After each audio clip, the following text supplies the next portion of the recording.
आज मैं आपके विषय हिंदी की पुस्तक क्षितिज भाग 2 का गद्य खंड का पहला पाठ नेताजी का चश्मा, उसके लेखक स्वयं प्रकाश जी का जीवन परिचय बताऊंगी। स्वयं प्रकाश का जन्म सन 1947 में इंदौर मध्य प्रदेश में हुआ। मैकेनिकल इंजीनियरिंग की पढ़ाई करके एक औद्योगिक प्रतिष्ठान में नौकरी करने वाले स्वयं प्रकाश जी का बचपन और नौकरी का बड़ा हिस्सा राजस्थान में बीता। फिलहाल स्वैच्छिक सेवानिवृत्ति के बाद भोपाल में रहते और वसुधा पत्रिका के संपादन से जुड़े। 8वें दशक में उभरे स्वयं प्रकाश आज समकालीन कहानी के महत्वपूर्ण हस्ताक्षर हैं। उनके 13 कहानी संग्रह प्रकाशित हो चुके हैं, जिनमें सूरज कब निकलेगा, आएंगे अच्छे दिन भी, आदमी जात का आदमी और संधान उल्लेखनीय है। उनके बीच में विनय और ईंधन उपन्यास चर्चित रहे। उन्हें पहल सम्मान, बनमाली पुरस्कार, राजस्थान साहित्य अकादमी पुरस्कार आदि पुरस्कारों से पुरस्कृत किया जा चुका है। मध्यवर्गीय जीवन के कुशल चितेरे स्वयं प्रकाश की कहानियों में वर्ग शोषण के विरुद्ध चेतना है, जो हमारे सामाजिक जीवन में जाति, संप्रदाय और लिंग के आधार पर हो रहे भेदभाव के खिलाफ प्रतिकार का स्वर भी है। किस तरह से समाज में वर्ग भेद है, ऊंच नीच का भेदभाव है, जाति पात का भेदभाव है, स्त्री पुरुष का भेदभाव है, ये सारे विषय उजागर हुए। रोचक किस्सा गोई शैली में लिखी गई उनकी कहानियाँ हिंदी की वाचिक परंपरा को समृद्ध करती हैं। चारों ओर सीमाओं से घिरे भूभाग का नाम ही देश नहीं होता। देश बनता है उसमें रहने वाले सभी नागरिकों, नदियों, पहाड़ों, पेड़ पौधों, वनस्पतियों, पशु पक्षियों से और इन सब से प्रेम करने तथा उनकी समृद्धि के लिए प्रयास करने का नाम देशभक्ति है। नेताजी का चश्मा कहानी जो आपकी पाठ्य पुस्तक में है, उसमें कैप्टन चश्मे वाले के माध्यम से देश के करोड़ों नागरिकों के योगदान को रेखांकित किया है, जो इस देश के निर्माण में अपने अपने तरीके से योगदान देते हैं। कहानी यह कहती है कि बड़े ही नहीं, बच्चे भी इसमें शामिल हैं। इनकी रचनाएं हैं कहानी संग्रह। स्वयं प्रकाश के 13 कहानी संग्रह प्रकाशित हो चुके हैं, जिसमें सूरज कब निकलेगा, आएंगे अच्छे दिन आदि उल्लेखनीय है। उपन्यास है बीच में विनय, ईंधन। साहित्यिक विशेषताएं 8वें दशक में उभरे स्वयं प्रकाश आज समकालीन कहानियों के हस्ताक्षर हैं। वे मध्यवर्गीय जीवन के कुशल चितेरे हैं। स्वयं प्रकाश की कहानियों में वर्ग शोषण के विरुद्ध प्रबल चेतना है। उनकी रचनाओं में हमारे सामाजिक जीवन में जाति, संप्रदाय आदि के भेदभाव के खिलाफ प्रतिकार का भी है। उनकी रचनाओं में जो भाषा शैली है, वो स्वयं प्रकाश जी की भाषा शैली आम बोलचाल की है। उनकी रचनाओं में तत्सम और तद्भव शब्द भी मिलते हैं और विदेशी भाषाओं के शब्द भी। तो स्वयं प्रकाश जी की रचना यानी कि आपकी पुस्तक क्षितिज के गद्य खंड का पहला पाठ स्वयं प्रकाश जी की रचना नेताजी का चश्मा। जैसा कि शीर्षक से ही लगता है कि नेताजी यानी कि सुभाष चंद्र बोस, और जब सुभाष चंद्र बोस का चित्र स्मृति पटल पे आता है तो स्मृति पटल पे उनका चित्र उभरते ही कहीं न कहीं देशभक्ति की बात हमारे दिमाग में आ जाती है कि नेताजी से अगर जुड़ी कहानी है तो देशभक्ति से जुड़ी होगी या स्वतंत्रता संग्राम से जुड़ी होगी।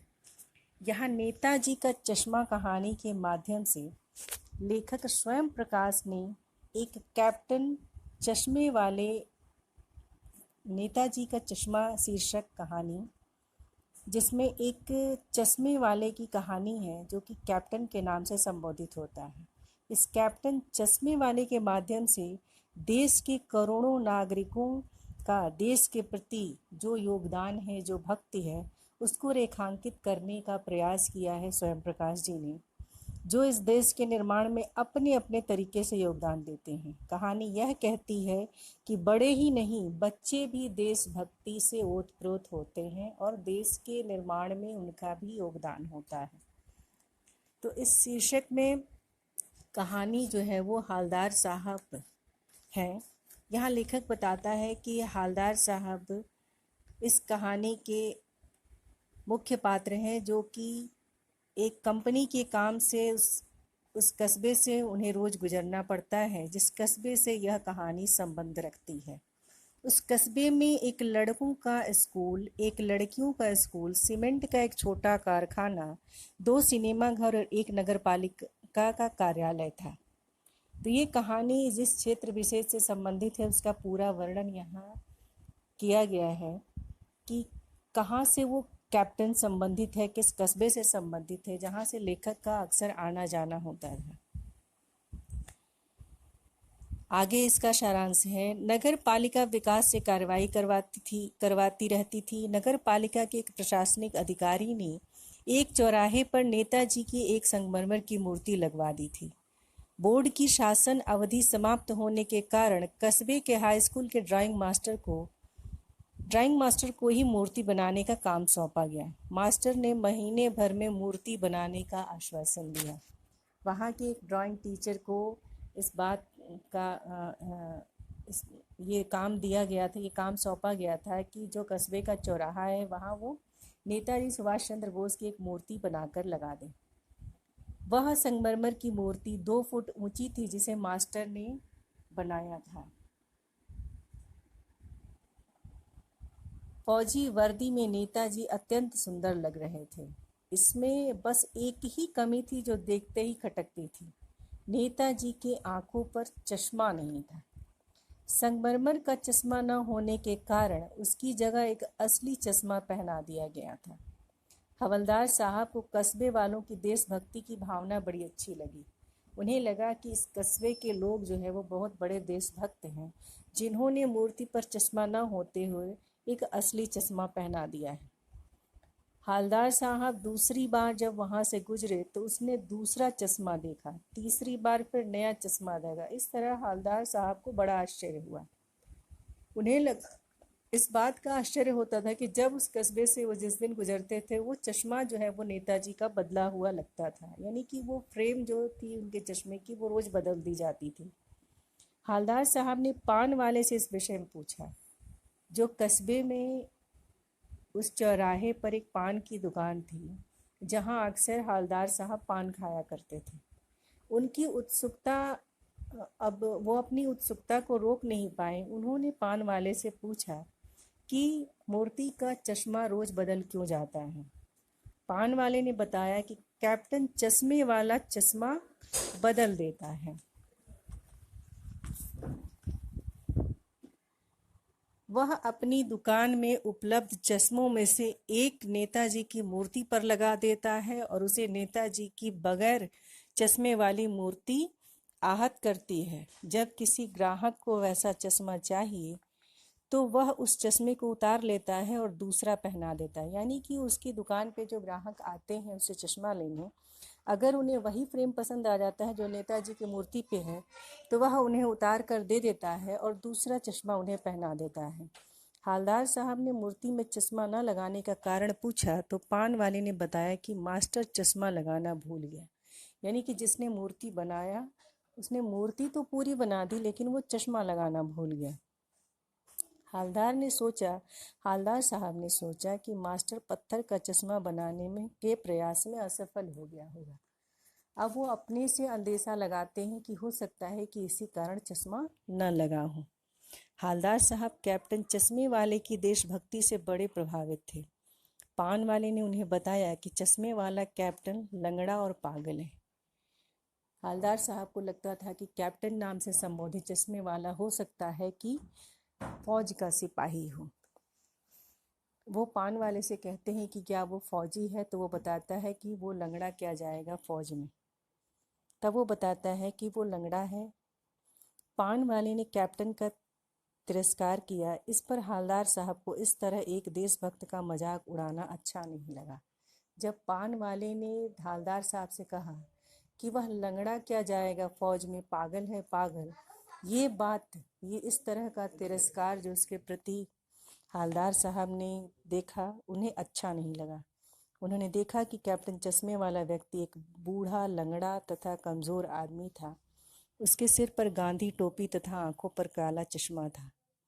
वह एक बांस पर चश्मे लटका कर चला आ रहा था। वह फेरी लगाकर चश्मे बेचता था। वह गलियों में फेरी लगाकर चश्मे बेचता था। हालदार साहब 2 साल तक अपने काम के सिलसिले में कस्बे से गुजरते रहे। नेताजी की मूर्ति कभी गोल, कभी चौकोर, कभी लाल, कभी काला, कभी धूप का कोई न कोई चश्मा जरूर लगा मिलता। हमेशा उनका चश्मा बदला रहता। एक दिन नेताजी की प्रतिमा पर कोई चश्मा नहीं था। उस दिन दुकानें बंद थीं। अगली बार हालदार साहब को मालूम हुआ कि कैप्टन की मृत्यु हो गई। जब उन्होंने मूर्ति पे चश्मा नहीं देखा तो उनके मन में ये कौतूहल उठा कि आखिर चश्मा मूर्ति पर क्यों नहीं है। जब उन्होंने आसपास के लोगों से पता किया तो पता चला कि कैप्टन की मृत्यु हो गई है। बार बार सोचने लगे कि इस कौम का क्या होगा जो अपने देश की खातिर सब कुछ बलिदान करने वालों पर भी हंसती है और अपने लिए बिकने के मौके ढूंढती है। अपने लिए बिकने के मौके ढूंढती है से तात्पर्य है कि हर व्यक्ति भौतिक सुखों से खिंचा जा रहा है। वह सिर्फ अर्थ को महत्व देता है, जीवन में धन को महत्व देता है। उसके लिए किसी तरह की भक्ति की भावना महत्व नहीं रखती। यानी कि क्या होगा इस कौम का जो सिर्फ अपने बारे में सोच रहे हैं। हालदार साहब पर चश्मा कभी, नेताजी की मूर्ति पर चश्मा कभी नहीं लगेगा क्योंकि कैप्टन मर गया। हालदार साहब भी इस सोच में पड़ जाते हैं कि अब नेताजी की मूर्ति पे क्या चश्मा कभी नहीं लगेगा क्योंकि जो एक देशभक्त था इस कस्बे में वो तो मर गया। एक दिन जब हालदार साहब वहाँ से गुजर रहे थे तो उन्होंने देखा कि मूर्ति पर एक सरकंडे का चश्मा बनाकर लगाया गया है, जैसे किसी बच्चे ने बनाया हो। वह उधर से गुजरना बंद कर देते हैं क्योंकि जब वो नेताजी की मूर्ति पे चश्मा नहीं देखते तो उन्हें कैप्टन की याद आती है। लेकिन एक दिन अचानक जब उनकी आंखों पर वो सरकंडे से बना चश्मा देखते हैं तो वो अपने आप को रोक नहीं पाते और वह जाते हैं वहाँ नज़दीक से देखने। तब उन्हें पता चलता है कि बच्चों ने शायद ये सरकंडे का चश्मा बना के नेताजी की मूर्ति को पहना दिया है। बच्चों की देशभक्ति और देश के प्रति भक्ति की भावना देखकर उनकी आंखें भर आईं। उन्हें लगा कि अभी भी कुछ बचा है, सब कुछ समाप्त नहीं हुआ है। ये है आपके पाठ जिसका शीर्षक है नेताजी का चश्मा, उसका सारांश। इसमें